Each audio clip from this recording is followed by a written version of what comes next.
میں نے آپ حضرات کی خدمت میں گزارش کی تھی کہ مسئلہ تقلید کو سمجھنے کے لیے 4 چیزوں کو سمجھنا ضروری ہے۔ نمبر 1 تقلید کا معنی، نمبر 2 تقلید کے دلائل، نمبر 3 تقلید پر ہونے والے شبہات کے جوابات، اور نمبر 4 ترک تقلید کے نقصانات۔ ان میں سے پہلی چیز تقلید کے معنی پر تفصیل کے ساتھ آپ حضرات کے سامنے میں نے گفتگو کر دی، اور خصوصاً استاذ محترم پیر و مرشد متکلم اسلام مولانا محمد الیاس گھمن حفظہ اللہ تعالی، ہمارے شیخ جو تقلید کی تعریف فرماتے ہیں اس کی مکمل تفصیل بما فوائد و قیود میں نے آپ کے سامنے پیش کر دی، اور ہمارا خیال یہ ہے کہ اگر اس تعریف کو سمجھ لیا جائے تو تقلید پر ہونے والے جتنے شبہات ہیں ان میں سے اکثر کا جواب خود بخود ہو جاتا ہے۔ کچھ شبہات ایسے ہیں جو رہ جاتے ہیں، وہ انشاءاللہ آخر میں ہم آپ کے سامنے پیش کر دیں گے۔ دوسری چیز جو تقلید کو سمجھنے کے لیے ضروری ہے وہ ہے تقلید کے دلائل۔ تقلید پر دلائل قرآن کریم کی آیات بھی ہیں، اللہ کے نبی کی احادیث بھی ہیں، صحابہ کے آثار بھی ہیں، امت کا اجماع بھی ہے۔ وقت چونکہ آپ حضرات کا زیادہ گزرنے والا ہے اور تھوڑا رہنے والا ہے، اس لیے کوشش کریں گے کہ 2-3 دلیلیں دے کر آج کی اس نشست میں مسئلہ تقلید کو ختم کریں، اور ہفتے والے دن سے کسی نئے مسئلے کو شروع کریں انشاءاللہ۔ تو 1-2 آیتیں ذہن میں رکھ لیں، 1-2 حدیثیں ذہن میں رکھ لیں، باقی تفصیلی دلائل کچھ نہ کچھ آپ کی فعل میں موجود ہیں۔ دلیل نمبر 1، قرآن کریم سورۃ الفاتحہ میں اللہ رب العزت فرماتے ہیں اہدنا الصراط المستقیم صراط الذین انعمت علیہم۔ ایمان والے اللہ سے دعا مانگتے ہیں، اے اللہ ہمیں سیدھے راستے پر چلا۔ سیدھا راستہ کیا ہے؟ صراط الذین انعمت علیہم، ان لوگوں کا راستہ جن پر خدا کا انعام ہے۔ ایک صراط مستقیم کی تفسیر یہ تھی، اللہ فرماتے صراط مستقیم کیا ہے؟ صراط القرآن والحدیث۔ صراط المستقیم کیا ہے؟ صراط العلم۔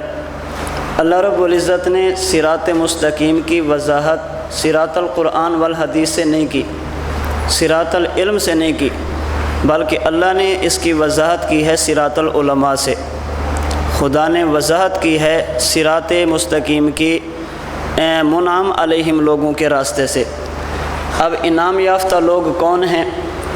فَأُولَٰئِكَ مَعَ الَّذِينَ أَنْعَمَ اللَّهُ عَلَيْهِمْ مِنَ النَّبِيِّينَ وَالصِّدِّيقِينَ وَالشُّهَدَاءِ وَالصَّالِحِينَ۔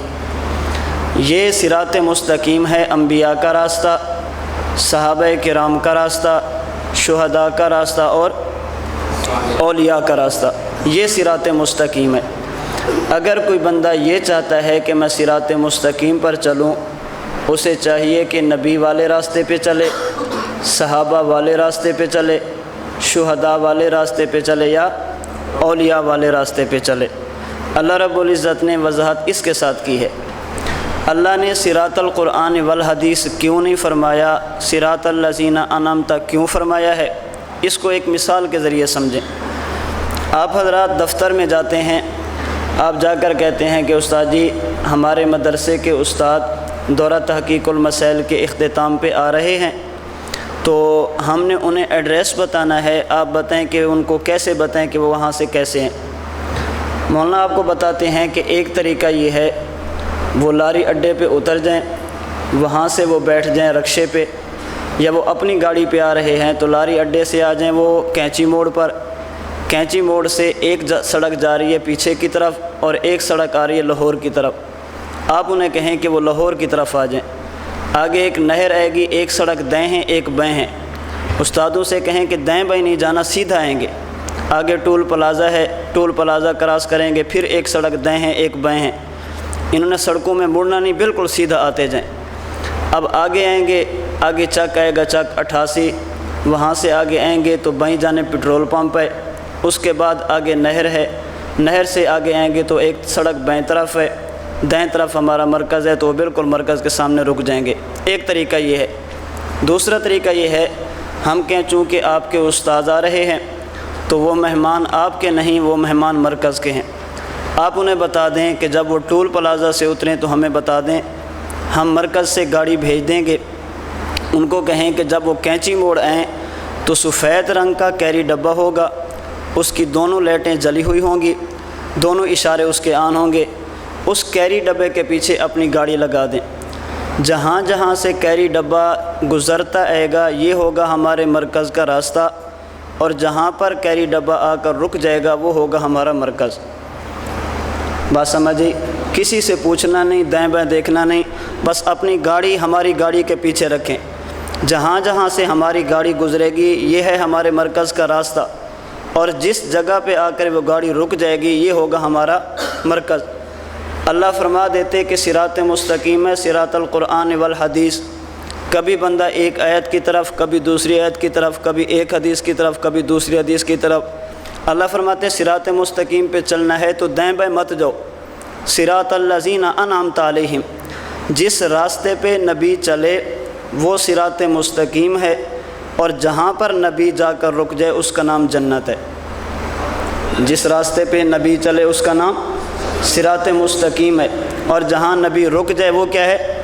جنت۔ جس راستے پہ صدیق چلیں صحابہ وہ صراط مستقیم، اور جہاں پہ رک جائیں وہ جنت۔ جس راستے پہ شہداء چلیں وہ ہے صراط مستقیم، اور جہاں پہ وہ رک جائیں وہ ہے جنت۔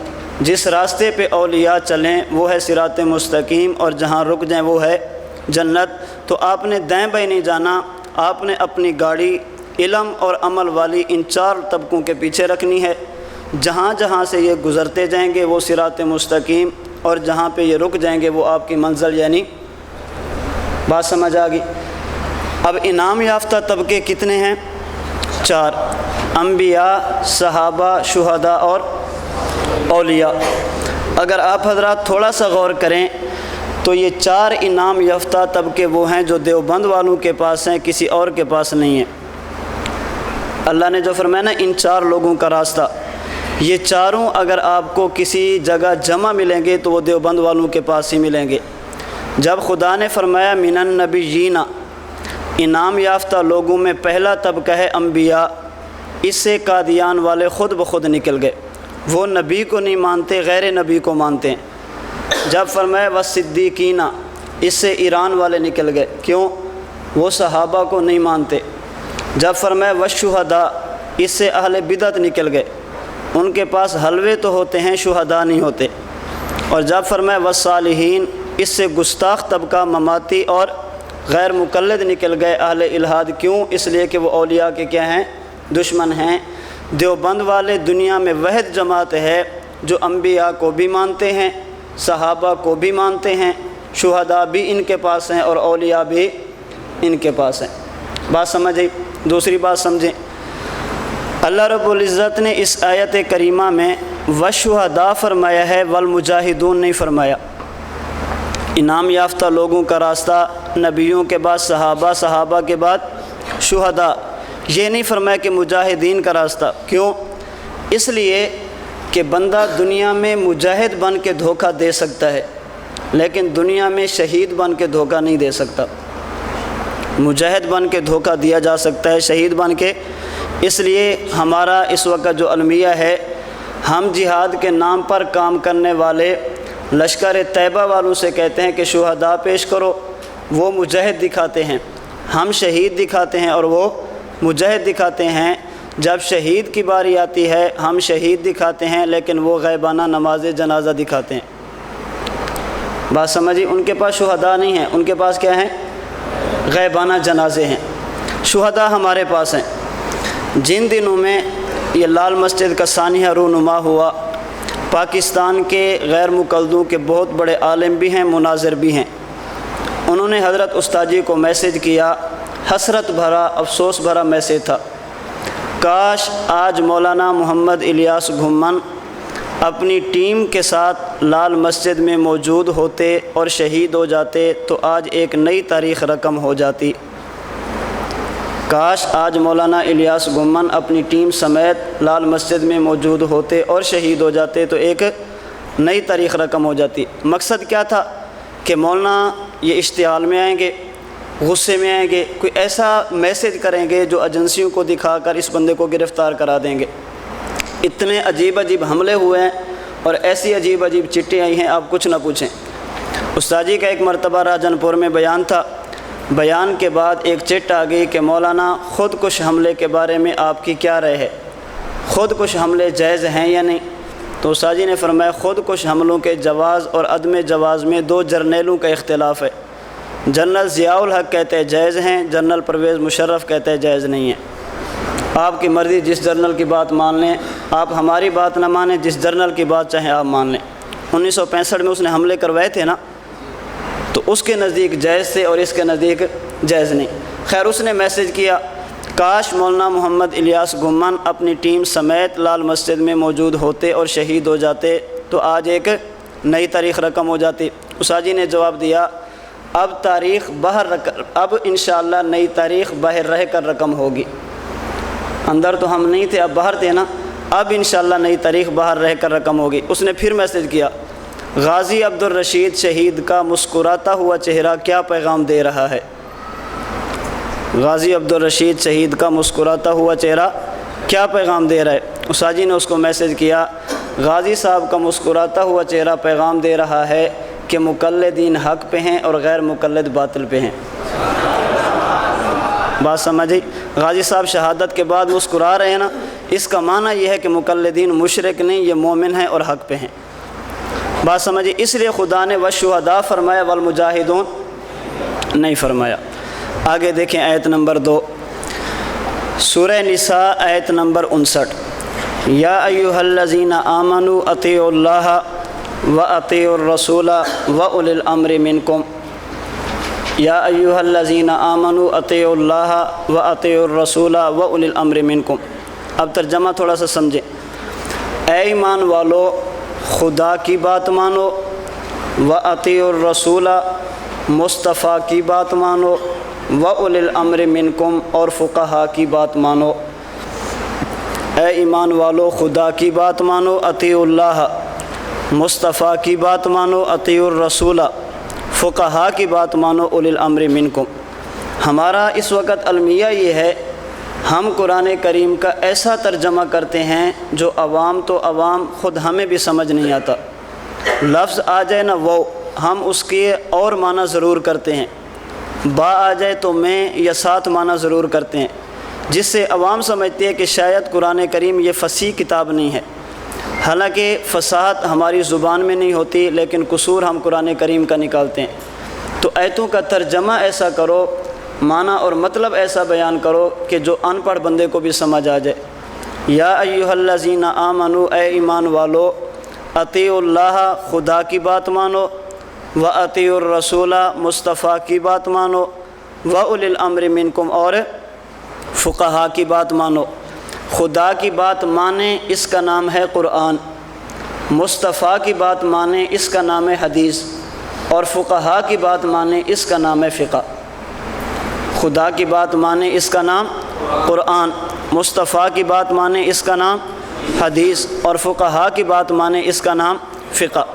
اور اولی الامر کی تفسیر یہ ہم نے خود نہیں کی فقہا سے، یہ معنی ہم نے فقہا کا خود نہیں کیا، یہ معنی کیا ہے سیدنا عبداللہ بن عباس اور سیدنا جابر بن عبداللہ رضی اللہ عنہم نے۔ یہ حضرات فرماتے ہیں احکام القرآن للجساس جلد 2 صفحہ 298، اولو الفقہ والعلم، یہ جو اللہ نے اولی الامر فرمایا ہے اس سے مراد فقہا علماء ہیں، اس سے مراد کوئی اور نہیں ہے۔ تو فقہا کی بات ماننے کا حکم کہاں پہ ہے؟ قرآن کریم میں۔ بس اوقات آپ سے غیر مقلد کہے گا فقہا کی تقلید کرنی چاہیے، قرآن میں ہے، ہم کہتے ہیں جی بالکل ہے، ہمیں تو نظر نہیں آتا، ہم کہتے ہیں آپ کو نظر اس لیے نہیں آتا، خدا نے حکم ایمان والوں کو دیا ہے، ہر بندے کو دیا ہی نہیں ہے۔ خدا نے حکم کس کو دیا ہے؟ ایمان والوں کو، جو مومن ہوگا اسے تو نظر آئے گا، اور جس کے ایمان میں تھوڑا سا مسئلہ ہو اس کو یہ باتیں نظر نہیں آتی۔ تو یہ تفسیر کس نے کی؟ حضرت عبداللہ بن عباس نے، اور یہ عام صحابی نہیں ہیں، اللہ کے نبی نے ان کے لیے تفسیر کی دعا خود فرمائی ہے، اللہم علمہ التاویل وفقہہ فی الدین۔ اے اللہ ابن عباس کو قرآن کی تفسیر بھی عطا فرما اور دین کی فقہ کا علم بھی عطا فرما۔ اگلی بات اچھی طرح ذہن میں رکھیں، حضرت عبداللہ بن عباس رضی اللہ عنہما کو اللہ کے نبی نے دعا دی تھی یا انہوں نے دعا کرائی تھی؟ جی، اس وقت ہمارا بہت بڑا المیہ ہے، ہم دعائیں کراتے ہیں، دعائیں لیتے نہیں ہیں۔ دعا کریں تو اثر اور ہوتا ہے اور کسی کی دعا لیں تو اثر اور ہوتا ہے۔ ایک بندہ بات نہیں مانتا، نظم کی پابندی نہیں کرتا، پھر بندہ کہے کہ استاد جی میرے لیے دعا کرنا، تو بندہ چاہے بھی صحیح پھر بھی دعا نہیں نکلتی، ایسے ہی ہے نا۔ اور اگر بندہ نظم کی پابندی کرے، سب کچھ کرے، پھر شاگرد کو یہ کہنے کی ضرورت نہیں پڑتی کہ ہمارے لیے دعا کرنا، پھر استاد خود بخود دعائیں کرتا ہے۔ اس لیے ہمیں چاہیے کہ ہم دعائیں کرائیں نہ، بلکہ دعائیں لینے کا ہم اہتمام کریں۔ بات سمجھی؟ تو تفسیر کس نے کی؟ صحابی نے۔ اور حضرت امام حاکم رحمۃ اللہ علیہ مستدرک حاکم میں فرماتے ہیں کہ اگر صحابی قرآن کریم کی کسی آیت کی تفسیر کرے، وہ دیکھنے میں تفسیر ہوتی ہے، حقیقت میں وہ حدیث مسند یعنی اللہ کے نبی کی طرف منسوب ہوتی ہے۔ کیوں؟ اس لیے کہ صحابی قرآن کی تفسیر خود نہیں کرتا، بلکہ صحابی قرآن کی تفسیر اللہ کے نبی سے سن کر کرتا ہے۔ صحابی تفسیر خود نہیں کرتا بلکہ اللہ کے نبی سے سن کر کرتا ہے۔ دو لفظ ہمارے ہاں چلتے ہیں، نمبر ایک روایت اور نمبر دو درایت۔ روایت کا معنی ہے الفاظ پہنچانا اور درایت کا معنی ہے الفاظ سمجھانا۔ اللہ کے نبی نے صرف صحابہ کو قرآن پہنچائے نہیں، پیغمبر نے قرآن پہنچایا بھی ہے اور پیغمبر نے قرآن سمجھایا بھی ہے۔ پیغمبر نے صحابہ کو صرف روایت نہیں دی، روایت بھی دی ہے اور درایت بھی دی ہے۔ ہم صحابہ کی روایت بھی مانتے ہیں اور صحابہ کی درایت بھی مانتے ہیں۔ ایک مرتبہ استاد جی سعودی عرب میں تھے، تو وہاں کے مکہ مکرمہ مدینہ منورہ کے چند علماء، چند قاری حضرات استاد جی کے پاس بیٹھ گئے اور کہنے لگے کہ مولانا یہاں کے غیر مقلد اشکال کرتے ہیں کہ تمہاری فقہ یہ فقہ کوفی ہے، فقہ مکی یا فقہ مدینی کیوں نہیں، مدنی؟ کوفہ والے امام کی فقہ لیتے ہو، مکہ یا مدینہ والے امام کی فقہ آپ کیوں نہیں لیتے؟ استاد جی فرمانے لگے آپ ان سے پوچھیں، یہ جو مکہ اور مدینہ میں قرآن پڑھتے ہیں، یہ روایت مکی مدنی ہے یا کوفی ہے؟ بات سمجھی؟ قاری عاصم کی، قاری حفص کی، یہ جو روایت حفص ہے قاری عاصم کوفی کی ہے نا، مکہ میں بھی یہی پڑھی جاتی ہے، عجم میں بھی یہی پڑھی جاتی ہے۔ ہمیں بات سمجھ میں نہیں آتی، ہم روایت کوفی لے لیتے ہیں لیکن درایت کوفی نہیں لیتے۔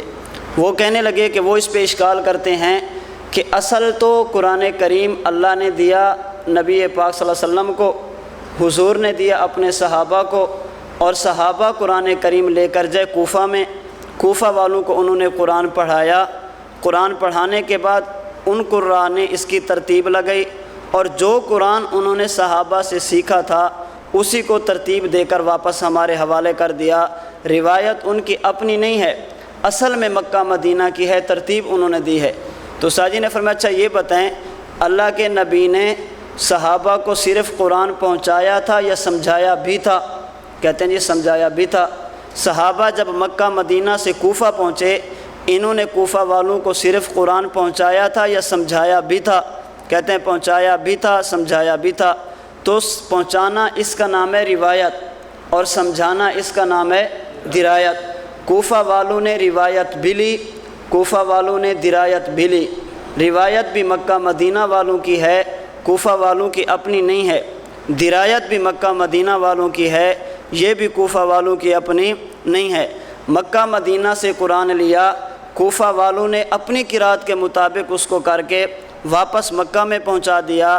یہ درایت بھی صحابہ کی تھی، امام اعظم ابو حنیفہ نے لی، اس کو ایک جگہ پہ لکھ کر دوبارہ مکہ مدینہ والوں کو دے دیا۔ اب فرق یہ ہے، ہم کہتے ہیں روایت بھی صحابہ والی جو بذریعہ کوفہ پہنچی، درایت بھی صحابہ والی جو بذریعہ کوفہ پہنچی، اس لیے ہم روایت یہ بھی کوفہ کی لیتے ہیں اور درایت یہ بھی۔ بات سمجھے؟ تو اطیعوا اللہ و اطیعوا الرسول و اولی الامر منکم۔ اس پہ غیر مقلد آپ سے کہیں گے کہ اولی الامر اس سے مراد فقہا نہیں، اس سے مراد ہیں حاکم۔ اللہ کی بات مانو، مصطفیٰ کی بات مانو اور حاکم کی بات مانو۔ کیا مطلب؟ اللہ نے اس آیت میں امام صاحب کی بات ماننے کا حکم نہیں دیا، خدا نے اس آیت میں نواز شریف کی بات ماننے کا حکم دیا۔ بات سمجھی؟ امام اعظم ابو حنیفہ کی بات نہیں ماننی، کس کی ماننی ہے؟ نواز شریف۔ اس سے اولی الامر سے مراد فقہا نہیں، اس سے مراد ہیں حکمران۔ امام راضی رحمۃ اللہ علیہ فرماتے ہیں، یہ بات اچھی طرح سمجھیں، امام راضی رحمۃ اللہ علیہ فرماتے ہیں اگر اولی الامر سے مراد حاکم بھی ہوں پھر بھی بات مقلدین کی ثابت ہوتی ہے، مخالفین کی ثابت نہیں ہوتی۔ وہ کیسے؟ امام صاحب رحمۃ اللہ علیہ فرماتے ہیں، امام راضی رحمۃ اللہ علیہ، حاکم جو ہمیں حکم دے گا، اللہ نے فرمایا تم نے اس کی بات ماننی ہے، حاکم ہمیں جو حکم دے گا یا تو وہ شریعت کے مطابق ہوگا یا شریعت کے مخالف ہوگا، وہ جو حکم بھی دے گا یا شریعت کے مطابق یا شریعت کے مخالف۔ اگر حاکم کا حکم ہو شریعت کے مخالف، اس کو ماننا جائز ہی نہیں ہے۔ لا طاعت لمخلوق فی معصیت الخالق، اگر مخلوق کی اطاعت کرتے ہوئے خالق کی نافرمانی کی جائے تو یہ بات ماننا جائز ہے، اگر خلاف شریعت ہو تو ماننا جائز نہیں ہے۔ اور اگر حاکم کی بات ہو شریعت کے مطابق تو دو صورتیں ہیں، یا تو حاکم خود شریعت کو جانتا ہوگا یا خود نہیں جانتا ہوگا، کسی جاننے والے سے پوچھ کر بتائے گا۔ اگر خود جانتا ہو اسے کہتے ہیں حاکم عالم، اور اگر خود نہ جانتا ہو کسی جاننے والے سے پوچھ کر بتائے اسے کہتے ہیں حاکم مقلد۔ تو ہم نے محض حاکم کی بات نہیں مانی، ہم نے بات مانی ہے عالم کی، چاہے بلا واسطہ ہو یا بالواسطہ ہو۔ اگر خود عالم ہو تو ہم نے حاکم عالم کی بات مانی بلا واسطہ، اور اگر خود عالم نہیں کسی جاننے والے سے پوچھ کر بتائے تو ہم نے ایسے حاکم کی بات مانی جو حاکم عالم تو نہیں تھا لیکن عالم سے پوچھ کر بتایا۔ اب بظاہر ہم اطاعت حاکم کی کر رہے ہیں لیکن حقیقت میں اطاعت کس کی ہے؟ عالم کی۔ تو یا تو اطاعت حاکم عالم کی ہوگی یا پھر کس کی ہوگی؟ مقلد کی ہوگی، غیر مقلد کی پھر بھی نہیں ہے۔ بات سمجھی؟ کہتے ہیں ایک میراثی تھا، اس کا بیٹا ایک مرتبہ گھر گیا، اس نے دیکھا کہ باہر جنازہ جا رہا ہے، اس نے ماں سے پوچھا اماں یہ کس کا جنازہ ہے؟ اس نے کہا بادشاہ کا۔ اب بادشاہ کون بنے گا؟ اس نے کہا اس کا بیٹا۔ اگر وہ فوت ہو جائے تو پھر؟ اس نے کہا پھر اس کا بیٹا۔ وہ فوت ہو جائے تو پھر؟ اس نے کہا پھر اس کا رشتہ دار۔ وہ فوت ہو جائے تو پھر؟ اس نے کہا اس کا بیٹا۔ کہنے لگا اگر بیٹا نہ ہو تو پھر؟ فرمایا کوئی اور رشتہ دار۔ ماں نے کہا جب 6-7 مرتبہ پوچھا نا تو میراثی کی اس بچے کی ماں نے کہا بیٹا سارے بھی فوت ہو جائیں تو پھر بھی بادشاہ نہیں بن سکتا، سارے بھی فوت ہو جائیں نا تیری باری پھر بھی نہیں آنی۔ ہم غیر مقلدوں سے کہتے ہیں اس سے مراد فقہا لیں یا حکمران لیں، تمہاری باری پھر بھی نہیں آتی۔ بات عالم کی ہوگی یا مقلد کی ہوگی، غیر مقلد کی پھر بھی نہیں ہے۔ بات سمجھ آ گئی؟ تو اللہ نے فرمایا اللہ کی بات مانو، مصطفیٰ کی بات مانو اور فقہا کی بات مانو۔ اب اگر یہ آیت آپ پہلے خود سمجھ لینا پھر آپ عوام کو سمجھیں۔ آپ کہیں دیکھیں ہم کہتے ہیں کہ ایک مجلس کی 3 طلاقیں 3 ہیں، دلیل فیصلہ سیدنا عمر بن خطاب کا ہے۔ غیر مقلد کہتے ہیں حضرت عمر کا یہ فیصلہ سیاسی تھا، شرعی نہیں تھا۔ حضرت عمر کا یہ فیصلہ سیاسی تھا، شرعی نہیں تھا۔ ہم کہتے ہیں حضرت عمر کا یہ فیصلہ سیاسی ہو 3 طلاقیں تب بھی 3 ہیں، حضرت عمر کا یہ فیصلہ شرعی ہو 3 طلاقیں تب بھی 3 ہیں۔ کیوں؟ اللہ فرماتے ہیں وَأُولِي الْأَمْرِ مِنْكُمْ، اگر اولی الامر سے مراد حاکم ہو، حضرت عمر بن خطاب حاکم ہیں، حاکم کا فیصلہ ماننا چاہیے۔ اگر اولی الامر سے مراد فقہا ہوں، حضرت عمر بن خطاب فقیہ ہیں، فقیہ کا فیصلہ ماننا چاہیے۔ فیصلہ شرعی مانیں 3 طلاقیں تب بھی 3 ہیں، فیصلہ سیاسی مانیں 3 طلاقیں تب بھی 3 ہیں۔ حاکم کی بات ہو 3 طلاقیں تب بھی 3 ہیں، فقیہ کی بات ہو 3 طلاقیں تب بھی 3 ہیں۔ بات سمجھ آ گئی؟ اگلی بات سمجھیں، اللہ رب العزت نے اس آیت میں یہ ترتیب کیوں رکھی؟ اطیعوا اللہ و اطیعوا الرسول و اولی الامر منکم، یہ ترتیب کیوں ہے؟ جب فرمایا اطیعوا اللہ، خدا کی بات مانو، ذہن میں سوال آتا ہے اللہ دنیا میں کسی کی بات ماننے کے لیے ضروری ہے یا تو بندہ اس کو دیکھے یا پھر اس کو سنے؟ کسی کی بات تب مانیں گے یا اس کو دیکھیں یا پھر اس کو سنیں۔ میں کسی کو آواز دیتا ہوں بھی پانی لے آؤ، اس نے سن کر وہ لے آیا، اور ایک ایسا بیٹھا ہے جو کانوں سے بہرا ہے، اس کو میں آواز دیتا ہوں بھی پانی، وہ کیا کرتا ہے؟ دیکھتا ہے پھر لے کے آتا ہے۔ تو دنیا میں کسی کی بات ماننے کے لیے ضروری ہے کہ بندہ اس کو دیکھے یا سنے۔ آپ نے فرمایا اطیعوا اللہ، میری بات مانو۔ ہم دنیا میں رہ کر خدایا آپ کو دیکھ بھی نہیں سکتے، آپ کو سن بھی نہیں سکتے، اب بات کیسے مانیں؟ فرمایا وَأَطِیعُوا الرَّسُولَ، تم مجھے دیکھ نہیں سکتے، سن نہیں سکتے، میرے مصطفیٰ کی بات مانو۔ کیوں؟ جس مصطفیٰ کی بات ماننے کا میں نے تمہیں حکم دیا ہے، اس مصطفیٰ نے مجھے دیکھا بھی ہے اور مجھے سنا بھی ہے، مجھے دیکھا بھی ہے اور مجھے سنا بھی ہے۔ اللہ کا دیدار حضور کو ہوا ہے یا نہیں؟ اس پہ تفصیلی گفتگو استاد محترم کی نیٹ پہ موجود ہے۔ معراج کی رات اللہ کے نبی نے اللہ کی زیارت کی ہے یا نہیں؟ دلائل بھی ہیں اور شبہات کے جوابات بھی ہیں، آپ حضرات اس کو ایک مرتبہ سن لیں۔ تو وَأَطِیعُوا الرَّسُولَ، تم مجھے دیکھ نہیں سکتے، سن نہیں سکتے، وَأَطِیعُوا الرَّسُولَ، پھر کس کی بات مانو؟ مصطفیٰ کی بات مانو۔ اللہ بات سمجھ آ گئی، تیری بات مانے، مصطفیٰ کی بات مانے، لیکن ایک مسئلے پہ اگر تیرے قرآن کی آیتیں دو ہوں، ایک مسئلے پر تیرے مصطفیٰ کی حدیثیں دو ہوں، ہم کیا کریں؟ فرمایا وَأُولِي الْأَمْرِ مِنْکُمْ، وَأُولِي الْأَمْرِ مِنْکُمْ، اگر دو حدیثیں یا دو آیتیں آ جائیں پھر کس کی بات مانو؟ فقہا کی بات مانو۔ نمبر 2، اے اللہ آپ کی بات مانے، آپ کو نہیں دیکھا نہیں سنا، فرمایا اطیعوا الرسول، مصطفیٰ کی بات مانو۔ اے اللہ تیرا مصطفیٰ یہ رہا پوری زندگی عرب میں، ہم رہتے ہیں عجم میں، قرآن بھی عربی، حدیث بھی عربی، ہماری زبان عربی نہیں، ہم ہیں غیر عربی۔ تیرا نبی عرب سے باہر بھی نہیں گیا، نبی کا دین غیر عربی میں بھی نہیں اترا، ہم عرب سے باہر رہنے والے اجمی تیرے مصطفیٰ کے عربی دین کو کیسے سمجھیں؟ فرمایا وَأُولِي الْأَمْرِ مِنْکُمْ، اگر عربی دین اپنی زبان میں سمجھنا ہو تو پھر کیا کرو؟ فقہا کی بات مانو۔ نمبر 3، اے اللہ آپ نے فرمایا میری بات مانو، میرے مصطفیٰ کی بات مانو، ایک مسئلہ ہمیں پیش آ گیا، اس کا حل قرآن میں بھی نہیں، آپ کے پیغمبر کے فرمان میں بھی نہیں، مسئلہ پیش آ گیا قرآن میں بھی نہیں، حدیث مبارک میں بھی نہیں، اللہ نے بھی مسئلہ بیان نہیں کیا اور مصطفیٰ نے بھی مسئلہ بیان نہیں کیا، اب کیا کریں؟ فرمایا وَأُولِي الْأَمْرِ مِنْکُمْ۔ چونکہ یہ 3 سوال ہو سکتے تھے، اس لیے اطیعوا الرسول کے بعد خدا نے کیا فرمایا؟ وَأُولِي الْأَمْرِ مِنْکُمْ۔ اگر مسئلہ قرآن میں نہ ملے تب بھی فقہا کے پاس جانا، اپنی زبان میں دین سمجھنا ہو تب بھی فقہا کے پاس جانا، ایک مسئلے پہ 2 حدیثیں آ جائیں تب بھی مصطفیٰ کے پاس جانا، اس لیے فرمایا وَأُولِي الْأَمْرِ مِنْکُمْ۔ اب آگے اس پہ ایک اعتراض دیکھیں، غیر مقلد کہتے ہیں تم نے اس آیت سے تقلید اس لیے ثابت کی کہ تم نے قرآن کی آیت آدھی پڑھی ہے، اگر پوری آیت پڑھ لیتے نا تو آپ کو بات سمجھ آ جاتی کہ اس آیت میں تقلید کی تردید ہے، تقلید کا ثبوت نہیں ہے۔ وہ کیسے؟ کہتے آگے ہے فَإِن تَنَازَعْتُمْ فِي شَيْءٍ فَرُدُّوهُ إِلَى اللَّهِ وَالرَّسُولِ، اگر تمہارا کسی مسئلے میں اختلاف ہو جائے تو اس اختلاف کو حل کرو اللہ اور اللہ کے نبی سے، اختلاف کو حل کرو اللہ سے اور اللہ کے نبی سے، اختلاف کو حل کرو قرآن سے اور حدیث سے۔ اللہ نے یہ تو نہیں فرمایا نا اگر اختلاف ہو جائے تو فقہا کے پاس جاؤ، اگر اختلاف کے وقت فقہا کے پاس جانا جائز ہوتا، اللہ اپنے نبی کی ذکر کے بعد فقہا کا ذکر بھی فرما دیتے۔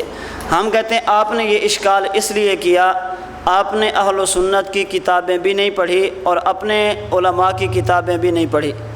ہمارے علماء میں سے حضرت امام ابو بکر جساس اپنی کتاب احکام القرآن جلد 2 صفحہ 299 پہ، اور غیر مقلدین کے پیشوا نواب صدیق حسن خان صاحب تفسیر فتح البیان جلد 2 صفحہ 308 پہ فرماتے ہیں وَالظَّاهِرُ أَنَّهُ خِطَابٌ مُسْتَقِلٌ مُوَجَّهٌ لِلْمُجْتَهِدِينَ۔ نواب صاحب فرماتے ہیں اس آیت میں خدا نے 2 حکم دیے، یا ایھا الذین آمنوا یہ ایک ہے، فَإِن تَنَازَعْتُمْ یہ دوسرا ہے۔ اللہ نے 2 قسم کے لوگوں کو خطاب کیا، یا ایھا الذین آمنوا یہ خطاب ہے عام، فَإِن تَنَازَعْتُمْ یہ خطاب ہے خاص۔ یا ایھا الذین آمنوا میں علماء بھی ہیں عوام بھی ہیں، فَإِن تَنَازَعْتُمْ اس میں صرف علماء فقہا ہیں، اس میں عوام داخل نہیں ہے۔ کیا مطلب؟ اللہ فرماتے ہیں اگر عوام کو مسئلہ پیش آ جائے، قرآن حدیث اگر نہ ملے تو فقہا، اور اگر دو فقی آپس میں لڑ پڑیں، ایک مسئلے میں دو کا اجتہادی اختلاف ہو جائے، فردوہ الی اللہ والرسول، تو وہ اختلاف کو کہاں سے حل کروائیں گے؟ اللہ کے نبی سے۔ تو ایک حکم ہے ایمان والوں کو اور ایک حکم ہے عوام کو اور ایک حکم ہے خواص کو۔ عوام کو حکم ہے اللہ کے نبی کے بعد کس کی بات مانو؟ فقہا کی، اور فقہا کو حکم یہ ہے کہ اگر اختلاف ہو جائے تو پھر کیا کرو؟ میں اس پہ ہلکی سی مثال دیتا ہوں، بات انشاءاللہ آپ پہ کھل جائے گی۔ دنیا میں اگر کوئی بندہ مریض ہو جائے، بیمار ہو جائے، یہ کہاں جائے گا؟ جی ڈاکٹر کے پاس، حکیم کے پاس، طبیب کے پاس۔ اور اگر کسی ایک مسئلے پہ دو ڈاکٹر آپس میں لڑ پڑیں، ان کا اختلاف ہو جائے، یہ کہاں جائیں گے؟ جی یہ اوپر جائیں گے نا، عدالت میں جائیں گے، یا جو ان کا ایک ہوتا ہے مسئلہ ان کے پاس جائیں گے، بھی ہمارا اختلاف ہو گیا، آپ اس مسئلے کو حل کریں۔ جس طرح ایک حکم ہے مریض کو، بیمار ہو جاؤ تو ڈاکٹر کے پاس جاؤ، اور ایک حکم ہے ڈاکٹروں کو، اختلاف ہو جائے تو اوپر جاؤ۔ ایک حکم ہے عوام کو فقہا کی بات مانو، ایک حکم ہے خواص کو کہ فقہا کا آپس میں اختلاف ہو جائے تو اللہ کے رسول سے حل کرو۔ بات سمجھ آئی؟ تو یا ایھا الذین آمنوا یہ خطاب عام ہے، اور فإن تنازعتم یہ خطاب کیا ہے؟ خطاب خاص ہے۔ آگے دیکھیں آیت نمبر 3 سورہ نساء آیت نمبر 83۔ وَإِذَا جَاءَهُمْ أَمْرٌ مِّنَ الْأَمْنِ أَوِ الْخَوْفِ أَذَاعُوا بِهِ وَلَوْ رَدُّوهُ إِلَى الرَّسُولِ وَإِلَى أُولِي الْأَمْرِ مِنْهُمْ لَعَلِمَهُ الَّذِينَ يَسْتَنبِطُونَهُ مِنْهُمْ۔ بسا اوقات صحابہ کرام میدان جنگ میں جاتے، کوئی غلط خبر مشہور ہو جاتی تو لوگ اس کو پھیلا دیتے، منافقین پروپیگنڈا کرتے۔ اللہ نے حکم دیا کہ آج کے بعد اگر کوئی ایسی بات پیش آ جائے تو پھیلانی نہیں ہے۔ کیا کرنا ہے؟ وَلَوْ رَدُّوهُ إِلَى الرَّسُولِ اللہ کے نبی سے پوچھ لو، وَإِلَىٰ أُولِي الْأَمْرِ مِنْهُمْ جو فقہا ہیں، اولی الامر سمجھدار ہیں، ان سے پوچھ لو، لَعَلِمَهُ الَّذِينَ يَسْتَنبِطُونَهُ مِنْهُمْ تاکہ وہ صحیح صورتحال سے آپ کو آگاہ کر دیں۔ بات سمجھیں، صحیح صورتحال سے آپ کو آگاہ کر دیں۔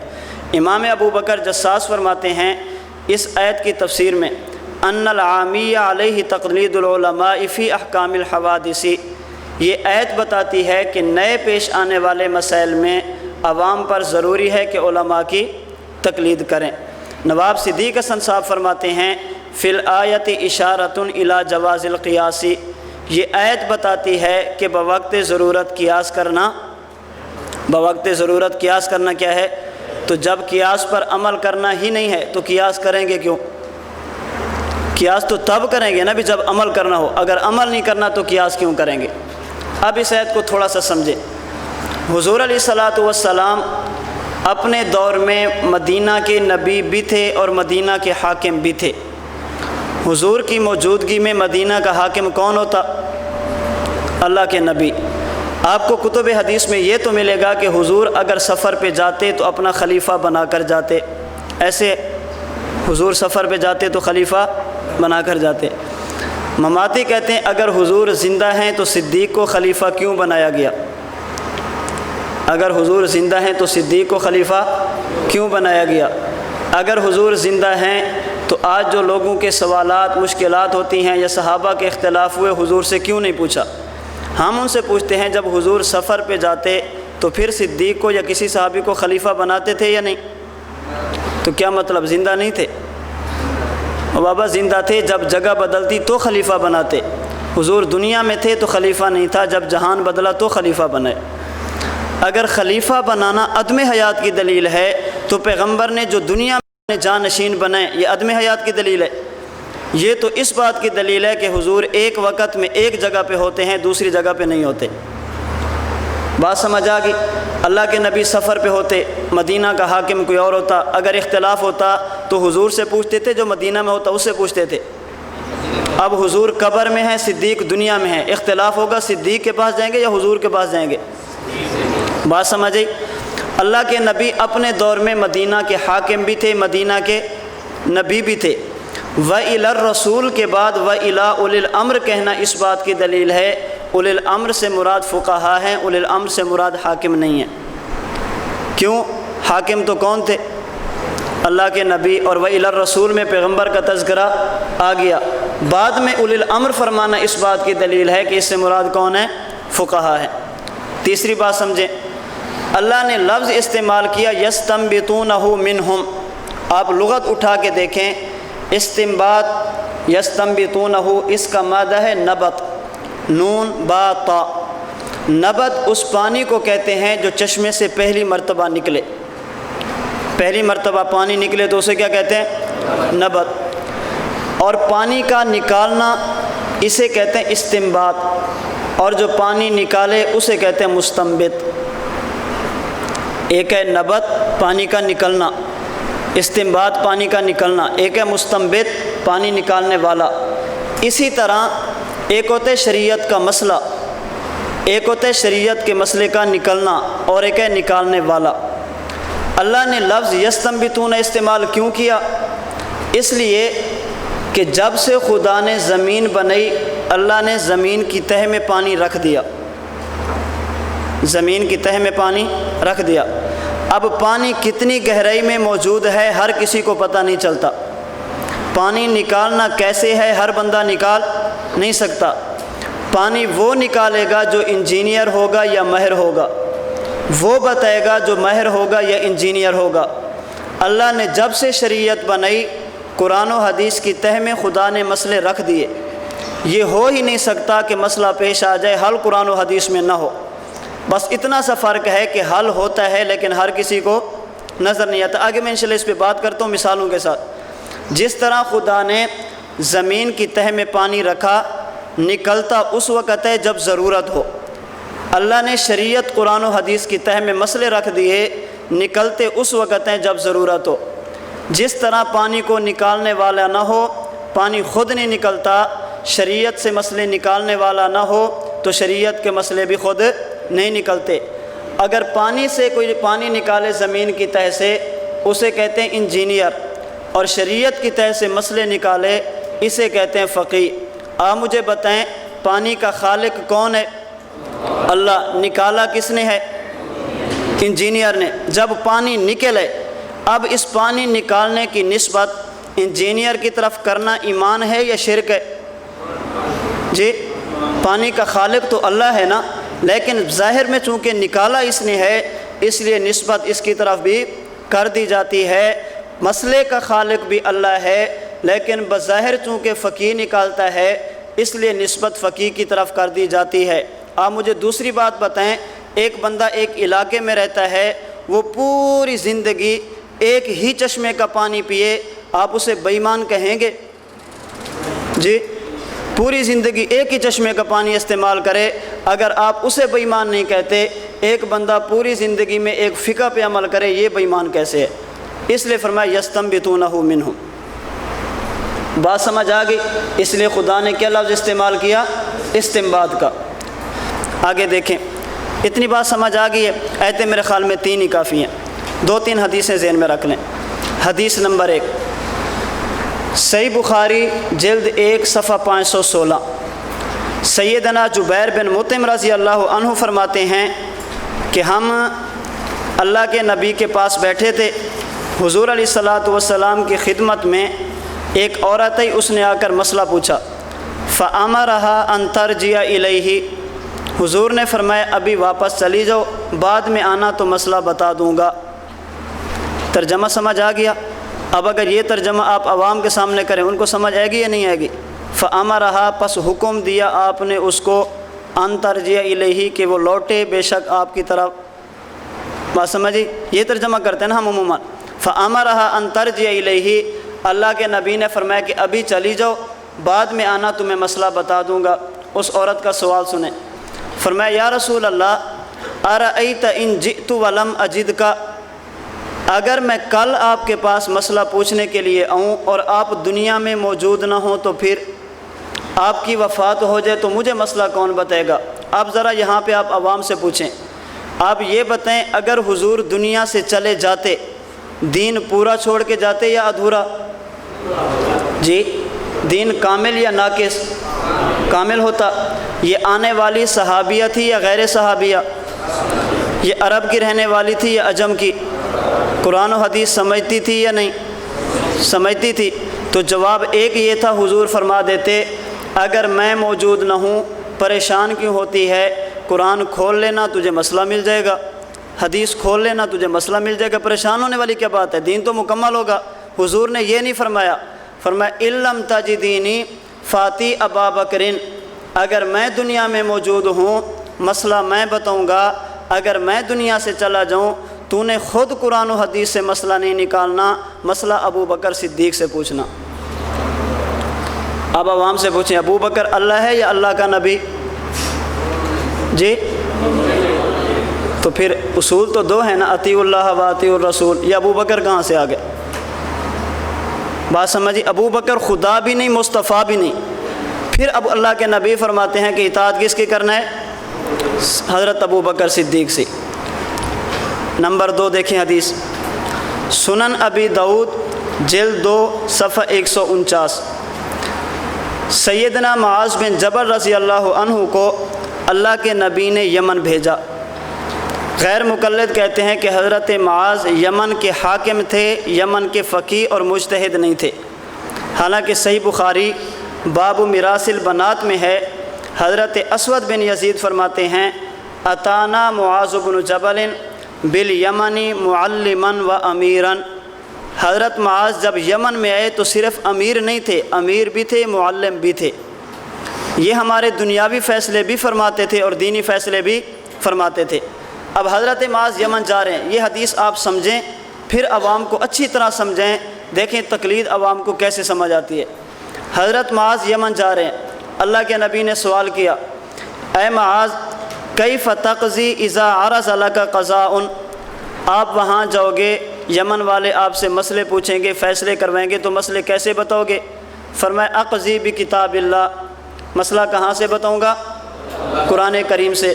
فرمایا فَإِن لَّمْ تَجِدْ، فرمایا فَإِن لَّمْ یکن نہیں، فَإِن لَّمْ، میں آگے بتاتا ہوں حضور نے فَإِن لَّمْ تَجِدْ کیوں فرمایا، فَإِن لَّم یکن کیوں نہیں فرمایا۔ فرمایا فَإِن لَّم تَجِدْ، اے معاذ اگر تجھے مسئلہ قرآن میں نہ ملے تو پھر، ہم اس کا ترجمہ کرتے ہیں اے معاذ اگر قرآن میں مسئلہ نہ ہو تو پھر، یہ معنی غلط ہے۔ فَإِن لَّم تَجِدْ، اے معاذ اگر تجھے مسئلہ قرآن میں نہ ملے تو پھر، فرمایا فَبِسُنَّتِ رسول اللہ صلی اللہ علیہ وسلم، پھر مسئلہ کہاں سے بتاؤں گا؟ آپ کی سنت سے۔ حضور نے فرمایا فَإِن لَّم تَجِدْ فِي کتاب اللہ، فَإِن لَّم تَجِدْ فِي سُنَّتِ رسول اللہ ولا فی کتاب اللہ، اے معاذ اگر مسئلہ پیش آ جائے اس کا حل تجھے سنت میں بھی نہ ملے، قرآن میں بھی نہ ملے تو پھر، حضرت معاذ نے فرمایا اجتہد برأیی ولا آلو، پھر حضور میں اجتہاد اور قیاس کروں گا اور اجتہاد کرنے میں کسی قسم کی کمی اور کوتاہی نہیں کروں گا۔ فضرب رسول اللہ صلی اللہ علیہ وسلم صدرہ، اللہ کے نبی نے خوشی میں آ کر حضرت معاذ کے سینے پہ اپنا ہاتھ پھیرا اور زبان سے فرمایا الحمدللہ الذی وفق رسول اللہ لما یرضی رسول اللہ۔ اس کا معنی حضرت اکاڑوی فرماتے تھے اللہ کے نبی نے فرمایا اے اللہ تیری ذات کا لاکھ لاکھ شکر ہے، تو نے اپنے پیغمبر کے قاصد معاذ کو وہ بات کرنے کی توفیق عطا فرمائی جس کو سن کر تیرے نبی کا دل ٹھنڈا ہو گیا، جس کو سن کر تیرے نبی کا سینہ ٹھنڈا ہو گیا۔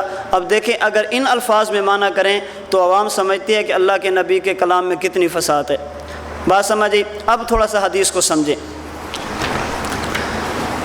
حضور علیہ السلام یمن میں حضرت معاذ کو بھیج رہے ہیں، یمن والے مسلمان بھی ہیں، ان کے پاس قرآن و حدیث بھی ہے، اس کے باوجود حضرت معاذ کو وہاں پہ بھیج رہے ہیں یہ بتانے کے لیے کہ شریعت کے معاملے میں ایک سائل ہوتا ہے، ایک مجیب ہوتا ہے، ہر بندہ محقق نہیں ہوتا۔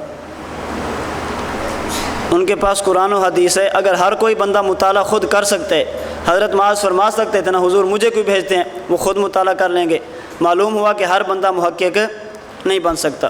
نمبر 2، حضور علیہ السلام نے فرمایا فَإِن لَّم تَجِدْ، اے معاذ آپ کہتے ہیں مسئلہ قرآن سے بتاؤں گا، اگر آپ کو مسئلہ قرآن میں نہ ملے تو پھر اس سے معلوم ہوا کہ بسا اوقات مسئلہ قرآن میں یا سنت میں ہوتا ہے لیکن ہر کسی کو نظر نہیں آتا، نظر اسے آتا ہے جس کے پاس نظر ہو۔ فَإِن لَّمْ تَجِدْ فرمایا کیا معنی؟ قرآن میں ہو لیکن آپ کو نہ ملے، سنت میں ہو لیکن آپ کو نہ ملے۔ آج غیر مقلد کہتے ہیں جو مسئلے امام صاحب نے نکالے یہ مسئلے صحابہ کو نظر نہیں آئے تھے، ہم کہتے ہیں فَإِن لَّمْ تَجِدْ۔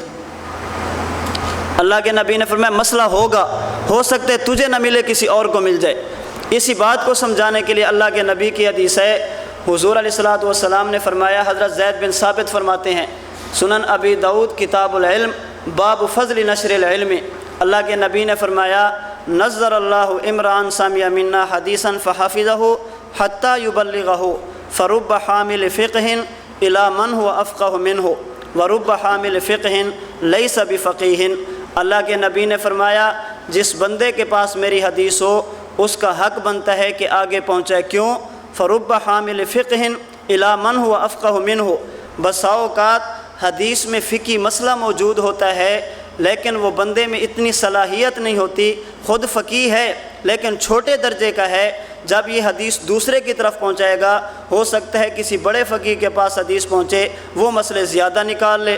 وَرُبَّ حَامِلِ فِقْهٍ لَيْسَ بِفَقِيهٍ، اور بسا اوقات حدیث میں فقہی مسئلہ موجود ہوتا ہے لیکن محدث فقیہ نہیں ہوتا، محدث آگے حدیث پہنچائے گا، فقیہ اس سے مسئلہ نکالے گا۔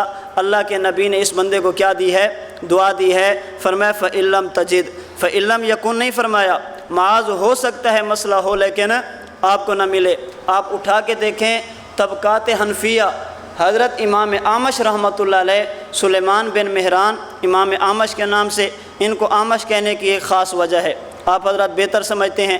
امام اعمش رحمۃ اللہ علیہ یہ استاد ہیں اور امام اعظم ابو حنیفہ یہ شاگرد ہیں۔ امام اعمش استاد ہیں اور امام ابو حنیفہ شاگرد ہیں، اور استاد کو شاگرد پر اعتماد کتنا تھا، اللہ اکبر۔ امام اعمش رحمۃ اللہ علیہ شکل کے زیادہ خوبصورت نہیں تھے اور بیوی ان کی بہت خوبصورت تھی۔ ایک مرتبہ رات کو بیٹھے ہوئے تھے، باتیں چلتی رہی، یہ بیوی سے بات کرتے ہیں وہ بات نہیں کرتی۔ امام اعمش نے غصے میں آ کر فرمایا اگر صبح صادق سے پہلے تو نے مجھ سے بات نہ کی تو تجھے 3 طلاقیں، صبح صادق سے پہلے مجھ سے بات نہ کی تو تجھے 3 طلاقیں۔ بس یہ بات کی، بیوی اٹھ کے سائڈ پہ چلی گئی، بھی آج وقت آ گیا ہے بابا جی سے جان چھڑانے کا، بات سمجھ آئی۔ اب امام اعمش بڑے پریشان ہیں، کیوں کہ جب اگلی رات آئے گی تو پھر بندہ اکیلا ہی رہ جائے گا، بہت پریشان ہے۔ امام اعمش رحمۃ اللہ علیہ اٹھے، امام اعظم ابو حنیفہ کے دروازے پہ دستک دی، امام صاحب باہر ہے۔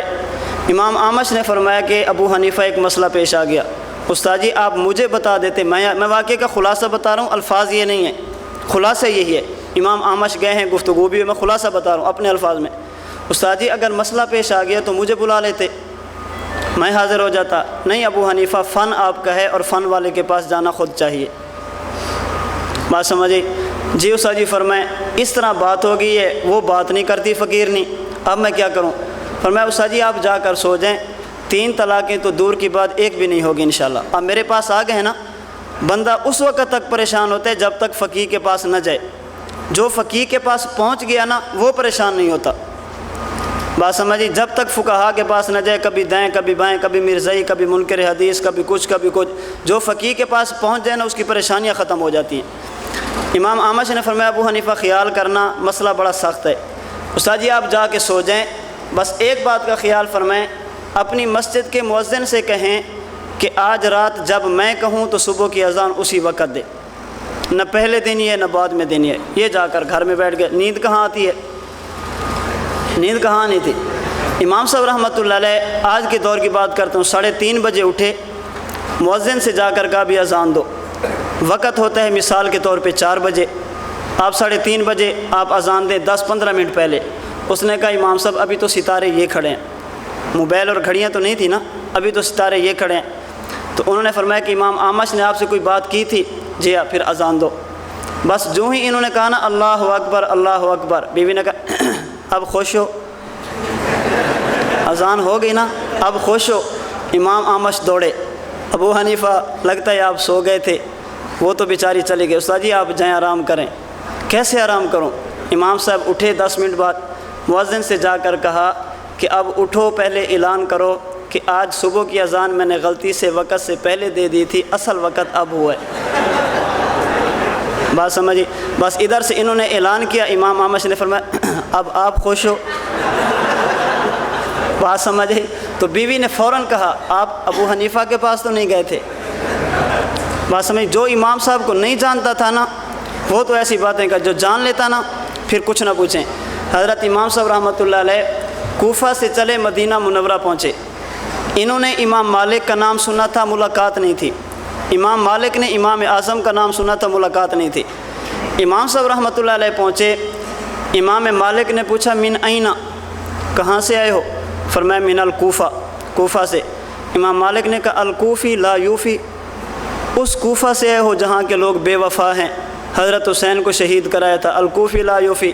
امام صاحب نے فوراً فرمایا ومن اہل المدینۃ مردوا علی النفاق، اگر کوفہ میں بے وفا رہتے ہیں تو مدینہ میں بھی منافق رہتے تھے۔ فوراً امام مالک نے فرمایا حل انت ابو حنیفہ، کہیں تو ابو حنیفہ تو نہیں ہے؟ فرمایا جی ہاں مجھے ابو حنیفہ کہتے ہیں۔ تو جو جانتا تھا نا وہ باتیں سن کر جانتا تھا۔ خیر بات لمبی ہو جائے گی، میں بات سمجھاتا ہوں۔ امام اعمش رحمۃ اللہ علیہ نے ایک مرتبہ امام اعظم ابو حنیفہ سے پوچھا ابو حنیفہ یہ جو تم نے مسئلہ بیان کیا، ایک مسئلہ تھا، یہ مسئلہ تم نے کہاں سے لیا؟ کہاں سے مسئلے نکال کے لے آتے ہو؟ ہمیں سمجھ نہیں آتی۔ بس امام صاحب رحمۃ اللہ علیہ شروع ہوئے، استاد جی حدثتنی فلان حدثتنی عن فلان عن فلان عن فلان قال قال النبی صلی اللہ علیہ وسلم، حدثتنی عن فلان عن فلان عن فلان قال قال النبی صلی اللہ علیہ وسلم، حدثتنی عن فلان عن فلان عن فلان قال قال النبی صلی اللہ علیہ وسلم۔ امام صاحب نے ایسے حدیثیں شروع کی نا، طبقات حنفیہ والا کہتا ہے امام اعمش رحمۃ اللہ علیہ جوش میں آ کر فرمانے لگے حسبک حسبک حسبک، ابو حنیفہ اللہ کے لیے خاموش ہو جا، ما حدثتک فی مئۃ یوم حدثتنی فی ساعۃ، جو حدیثیں میں نے تجھے 100 دن میں پڑھی تو نے 1 منٹ میں ساری سنا دی۔ پھر فوراً فرمانے لگے یا معشر الفقہاء انتم الاطباء ونحن الصیادلہ، دنیا میں 2 قسم کے لوگ ہیں، بعض وہ ہیں جو پنساری ہیں، وہ دنیا میں گھومتے ہیں، جنگلوں میں گھومتے ہیں، جڑی بوٹیاں اکٹھی کرتے ہیں، وہ جڑی بوٹیاں اکٹھی تو کرتے ہیں لیکن کس جڑی بوٹی کا فائدہ کیا ہے یہ پنساری کو پتہ نہیں ہوتا۔ وہ دکان میں سجاتا ہے، طبیب محنت زیادہ نہیں کرتا، وہ آ کر جڑی بوٹی لیتا ہے، اس سے نسخے بناتا ہے، طبیب کا کام وہ جڑی بوٹی سے نسخے نکالنا ہے، پنساری کا کام وہ جڑی بوٹیاں جمع کرنا ہے۔ یا معاشر الفقہاء انتم الاطباء ونحن الصیادلہ، ایک فقیہ ہے ایک محدث ہے، محدث وہ ہے جسے پنساری کہتے ہیں، یہ پوری دنیا میں گھوم کر حدیثیں جمع کرتا ہے، اور فقیہ وہ ہے جو محدث سے حدیث لے کر اس سے مسئلہ نکالتا ہے۔ ابو حنیفہ فقہا تمہاری مثال طبیب کی ہے، ہماری مثال پنساری کی ہے۔ اگلا جملہ اس سے بھی عجیب فرمایا، آج لوگ کہتے ہیں ابو حنیفہ کو حدیثیں نہیں آتی تھی، ہم کہتے ہیں تمہارے کہنے سے نہیں، امام اعمش سے پوچھو حدیثیں آتی تھی یا نہیں۔ امام اعمش فرمانے لگے یا معشر الفقہاء انتم الاطباء ونحن الصیادلہ، اے ابو حنیفہ کوئی محدث ہوتا ہے فقیہ نہیں ہوتا، فقیہ ہوتا ہے محدث نہیں ہوتا۔ وانت ایھا الرجل اخذت بکلا الطرفین، ابو حنیفہ تجھے مبارک ہو، تو طبیب بھی ہے، پنساری بھی ہے، محدث بھی ہے، فقیہ بھی ہے، اللہ نے تجھے حدیث کے الفاظ بھی دیے ہیں، حدیث کا معنی بھی دیا ہے۔ آج ہمیں لوگ پوچھتے ہیں امام صاحب کا مقام کیا ہے، ہم کہتے ہیں امام صاحب کا مقام پوچھنا ہے عبداللہ بن مبارک سے پوچھو، کسی گھوڑا تانگا چلانے والے سے مت پوچھو۔ عبداللہ بن مبارک کہتے ہیں لولا اغاثنی اللہ بابی حنیفۃ وسفیان کنت کسائر الناس، اگر ابو حنیفہ میرا استاد نہ ہوتا آج دنیا مجھے نہ جانتی، مجھے حدیث میں مقام ملا ابو حنیفہ کی وجہ سے ملا۔ عبداللہ بن مبارک سے پوچھو، عبداللہ بن مبارک کہتا ہے لقد زان البلاد ومن علیہا امام المسلمین ابی حنیفہ فما بالمشرقین لہ نذیر ولا بالمغربین ولا بکوفہ، ابو حنیفہ کے بارے میں پوچھو، اس کی مثال مشرق میں بھی نہیں، مغرب میں بھی نہیں، شمال و جنوب میں بھی نہیں، دنیا میں اس کی مثال نہیں ملتی۔ ابو حنیفہ کا مقام پوچھنا ہے کسی موچی سے مت پوچھو، امام شافعی سے پوچھو جو کہتے الناس عیال